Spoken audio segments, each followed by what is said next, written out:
Bonne nuit ou bonne soirée. Bonne soirée tout le monde. Aujourd'hui, moi, ici, essayez de lire en page votre livre en français. Regardez ça. Cet livre catholique parlait des deux frères, Chautreau, Moine, Bruno Les Chartreux et Hugues de Grenoble. Petite histoire incroyable de deux personnes qui travaillaient avec la fer et Dieu. Ce sont deux personnes qui ont fait le travail et à volonté de Dieu. Moi, ici, en page très, très intéressante, ici, pour enregistrer haute voix seulement en français. J'ai enregistré cette vidéo la nuit. Jeudi, la soirée, moi, ici, j'ai fait la chose nécessaire, j'ai baigné beaucoup, j'ai terminé l'activité physique, et moi, ici, j'ai fait le temps de lire beaucoup de mon livre étranger. C'est le moment d'essayer de lire cette page très spéciale. Bruno Les Chartreux et Hugues de Grenoble, de l'amphi au désert. Votre itinéraire est plutôt surprenant, frère Bruno. Choisir la vie d'ermite après 20 ans d'enseignement dans une ville qui intellectuellement était à la tête de l'Europe. Et voilà qui n'est pas commun. Comme passe-t-on de contact permanent avec les jeunes à la solitude la plus totale. Bruno, ma décision n'a pas été aussi brutale. Mon enseignement basé sur l'étude de la Bible m'a incité à la méditation et à la prière, mais une existence n'est pas uniforme. Bientôt, j'ai ressenti l'appel d'une vie entièrement consacrée à la contemplation de Dieu. Ces dialogues ne pouvaient stabiliser que dans le silence, c'est-à-dire dans une solitude extérieure totale. Rem, la qualité de vos cours était rehaussée par le rayonnement de votre personnalité. Regrettez-vous d'avoir consacré une partie de votre vie à l'enseignement? Pas tout. Le contact avec les jeunes grecs était enthousiasmant. La Bible contient les trésors inépuisables. Et c'était une joie de pouvoir de le révéler. Jamais enchaîné. L'épisode de l'évêque Manassès n'a sans doute pas été étrange à votre départ de Rem. Manassès fut pour tous les clergés rémois une source de soucis et de préoccupations, notamment pour moi, qui fut son chancelier pendant un an.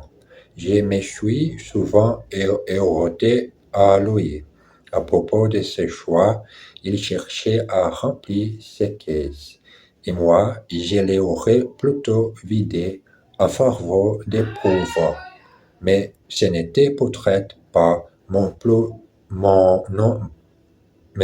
ce n'était peut-être pas non plus la solution. Après son départ, on me propose de les remplacer, mais j'avais pris conscience que la gestion d'un évêque ne m'intéressait pas, que je n'étais pas un homme d'action. Mon occupation favorite était de recherche de Dieu. Je m'y sentais irrésistiblement attiré. Vous n'étiez pas seul ressenti à tel appel? Plusieurs de mes amis m'ont suivi. Eux aussi étaient à la recherche d'un biflou qui ne pouvait trouver au milieu de l'agitation des villes.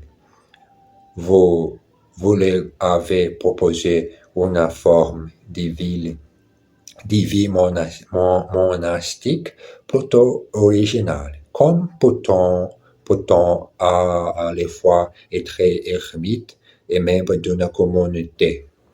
Mes frères sont avant tout des ermites qui se consacrent dans le silence à la louange divine.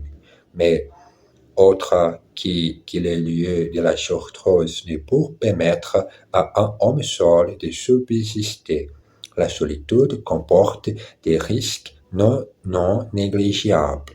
Il fallait la compenser par des charges spirituelles et humaines.